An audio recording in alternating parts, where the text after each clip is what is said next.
Probability chapter 15। Probability का मतलब होता है पॉसिबिलिटी या चांस कितने हैं किसी भी एक इवेंट को या किसी चीज़ के आने के। एक एग्जांपल से समझते हैं। मान लीजिए हमने कोई डाई को थ्रो किया, तो थ्रो करने पर ये इस तरीके से नंबर आएंगे 1 2 3 4 5 6। तो ये जो नंबर हैं इनको हम बोलेंगे आउटकम्स। और ये जो पूरा का पूरा एक इस तरीके से जो एक्सपेरिमेंट हमने किया इसको हम बोलेंगे event.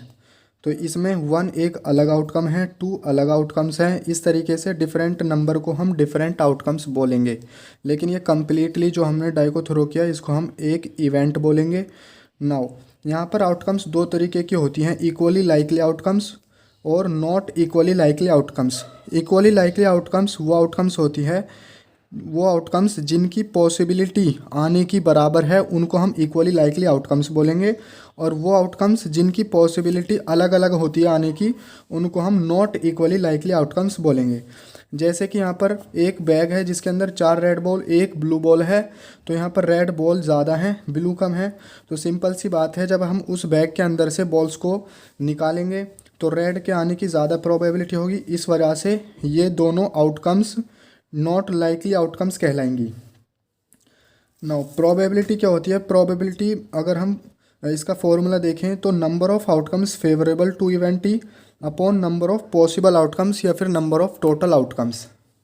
Example number 1, find the probability of getting a head when a coin is tossed once.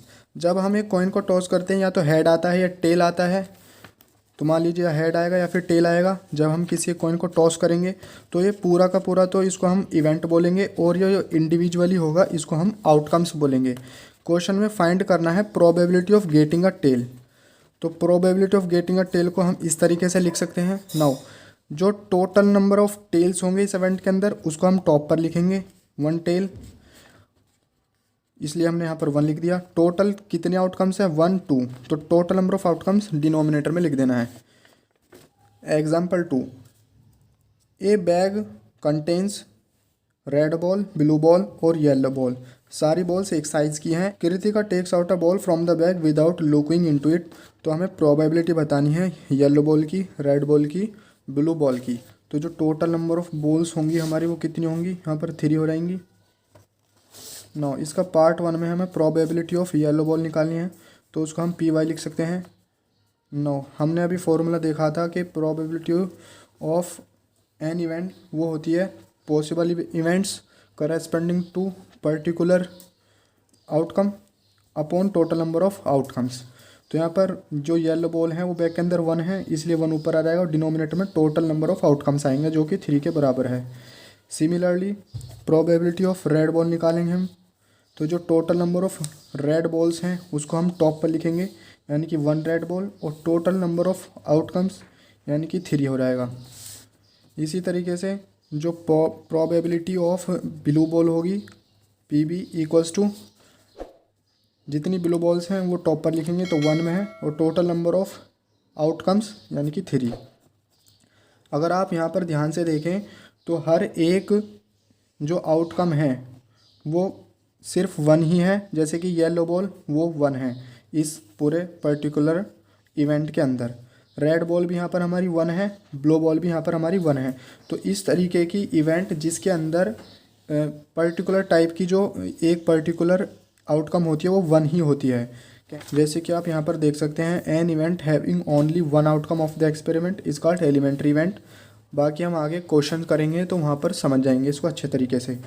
इसका एक काफ़ी इंपॉर्टेंट पॉइंट है जो आपको ध्यान में रखना है, जितनी भी एलिमेंट्री इवेंट होती है उसकी प्रोबेबिलिटी का सम 1 होता है हमेशा। मतलब यह है कि अगर ये तीनों एलिमेंट्री इवेंट्स हैं क्योंकि इनके करस्पॉन्डिंग जो फेवरेबल आउटकम है वो 1 है, अगर हम इनका सम करें एलिमेंट्री इवेंट्स का तो वो 1 के बराबर आएगा। जैसे P Y plus P R plus P B it is equals to 1/3। इनकी वैल्यू हम पुट करेंगे तो यहाँ पर इसको ऐड करने पर वो 1 ही आएगा जो कि बिल्कुल सेटिस्फाइड करता है इस पॉइंट को। जब हम किसी डाई को थ्रो करेंगे तो यहाँ पर जो पॉसिबल आउटकम्स होंगी वो हमारी 1 2 3 4 5 6 ये पॉसिबल आउटकम्स आएंगी।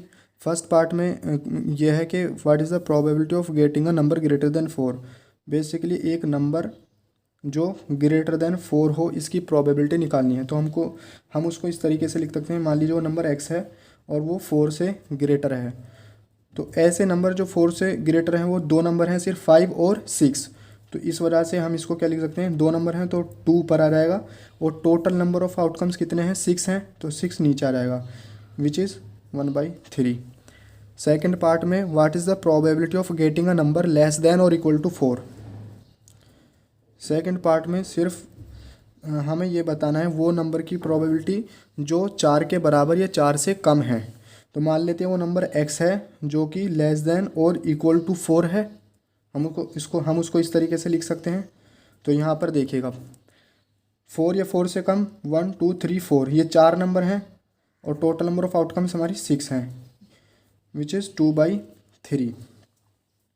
यहाँ बुक में एक इम्पोर्टेंट कंसेप्ट को समझाया गया है जो कि इस तरह है, गेटिंग मान लीजिए हमें प्रोबेबिलिटी फाइंड करनी है वो नंबर जो 4 से ग्रेटर ना हो। हमने अभी निकाली थी probability of number greater than 4, लेकिन यहाँ पर अगर मान लीजिए हमें ये निकालना हो probability of number not greater than 4, तो उस तरीके की कंडीशन में हम उसको पी नॉट इवेंट मान लेते हैं।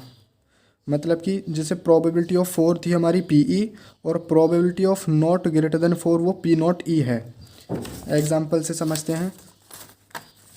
जैसे हम यहाँ पे प्रोबेबिलिटी निकाली थी नंबर ग्रेटर देन 4, मान लीजिए हमें ये निकालनी हो नंबर नॉट ग्रेटर देन 4, ये ऊपर नॉट का साइन आ जाएगा इस तरीके से।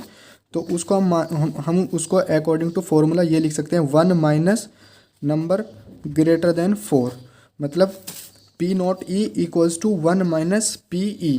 तो यहाँ पर पी ई हमारा ग्रेटर देन 4 था और पी नॉट ई मतलब नॉट ग्रेटर देन 4, तो 1 माइनस पी ई यहाँ पर हमारा 1/3 आया था, जिसको हम सॉल्व करेंगे तो 3 minus 1/3 which is equals to 2/3 हो जाएगा। तो इस तरीके से हम पी नॉट इवेंट को निकाल सकते हैं अगर हमें पी ई पता है तो।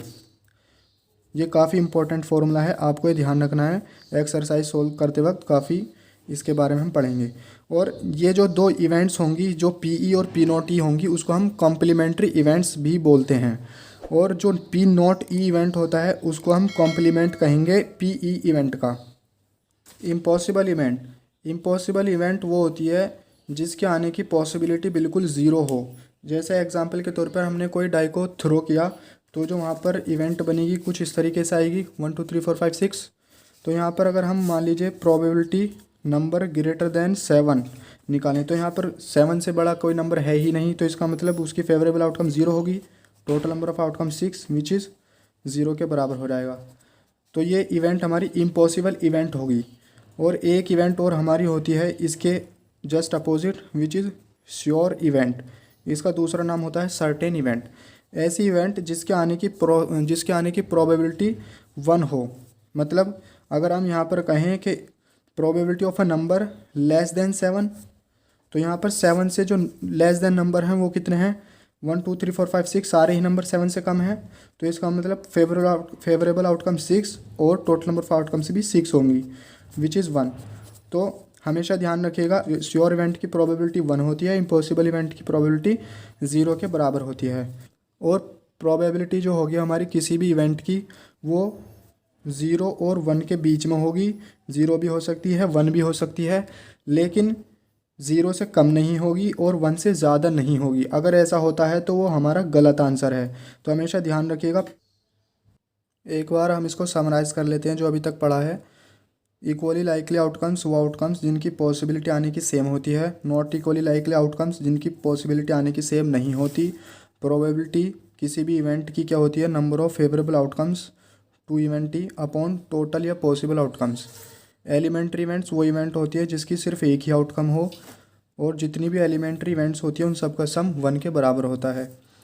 किसी भी इवेंट का अगर हमें पी ई दिया है तो हम उसका पी नॉट ई निकाल सकते हैं यूजिंग दिस फॉर्मूला, और जो पी नॉट ई होगा उसको हम कॉम्प्लीमेंट कहेंगे इवेंट ई का। और ये दोनों इवेंट जो होती हैं ई और ई नॉट ई उनको हम कॉम्प्लीमेंट्री इवेंट्स बोलते हैं। इम्पॉसिबल इवेंट वो इवेंट होती है जिसकी प्रोबेबिलिटी 0 होती है। श्योर इवेंट और उसका दूसरा नाम सर्टेन इवेंट भी बोल सकते हैं जिसकी प्रोबेबिलिटी 1 के बराबर होती है। तो हमेशा ध्यान रखिएगा प्रोबेबिलिटी हमारी 0 1 हो सकती है या फिर इन दोनों के बीच में रहेगी। कभी भी 0 से कम नहीं होगी, 1 से ज़्यादा नहीं होगी। अगर ऐसा होता है तो वो गलत है आंसर। प्लेइंग कार्ड्स, इसके बारे में थोड़ा डिटेल में जान लेते हैं। बेसिकली प्लेइंग कार्ड जो होते हैं वो 52 होते हैं, 52, और इसको 4 सूट्स में डिवाइड करा गया है और हर एक सूट में 13 कार्ड्स होते हैं। मैंने यहाँ पर सिंपल तरीके से इसको एक्सप्लेन करने के लिए बना लिया है। तो जैसे कि 4 सूट हैं, 4 सूट को 13 होते हैं, 4 सूट के अंदर 13 कार्ड होते हैं। हार्ट यानी कि पान बोलते हैं हिंदी में, उसका सिंबल इस तरीके से होता है। डायमंड ईंट बोलते हैं, सिंबल ये होता है। सिमिलरली स्पेड यानी हुक्म, क्लब यानी कि चिड़ी। अब हर एक सूट के अंदर 13 पत्ते होते हैं हमारे कार्ड के। तो उसमें जो किंग, क्वीन, जैक और उस फिर सिंपली 10, 9, 8, 7, 6, 5, 4, 3, 2 और लास्ट में एस यानी कि इक्का। डायमंड में भी इसी तरीके से होंगे, स्पेड में भी सिमिलर होंगे, क्लब में भी सिमिलर होंगे। बस इनमें फ़र्क क्या होगा, जैसे ये जो किंग होगा ये हार्ट का किंग है, तो यहाँ पर इस किंग के आगे हार्ट का साइन होगा। सिमिलरली ये डायमंड का किंग है, तो यहाँ पर डायमंड का सिंबल होगा इस वाले कार्ड पर। इसी तरीके से स्पेड के किंग पर स्पेड का सिंबल होगा, क्लब के किंग पर क्लब का सिंबल होगा। ये जो कार्ड्स होंगे इन पर हार्ट का साइन होगा, और इन कार्ड्स पर डायमंड का, इन कार्ड्स पर स्पेड का, इन कार्ड्स पर क्लब का सिंबल होगा। और हार्ट और डायमंड के जो कार्ड होते हैं वो रेड कलर के होते हैं। स्पेड और क्लब के जो कार्ड होते हैं वो ब्लैक कलर के होते हैं। इस तरीके से 13 + 13 26 हमारे रेड कलर के होते हैं और 26 ब्लैक कलर के होते हैं। और जो किंग, क्वीन, जैक कार्ड होते हैं, अगर हम इन सबको ऐड करें तो ये 12 होते हैं, और इनको हम फेस कार्ड बोलते हैं। जो किंग, क्वीन, जैक है इनको हम फेस कार्ड बोलते हैं। हमने प्रोबेबिलिटी चैप्टर के इम्पोर्टेंट पॉइंट्स को अच्छे से डिस्कस कर लिया है। नेक्स्ट वीडियो में हम इसके एग्जांपल्स को डिस्कस करेंगे और एक्सरसाइज को डिस्कस करेंगे, और वहाँ पर इनको अच्छे से अप्लाई करेंगे, और बाकी जो भी कन्फ्यूज़न होगा वो एक्सरसाइज के क्वेश्चन से सॉल्व हो जाएगा। अपने फ्रेंड्स के साथ इसको शेयर कीजिएगा एंड सब्सक्राइब कीजिएगा for more such informative videos. Thanks for watching.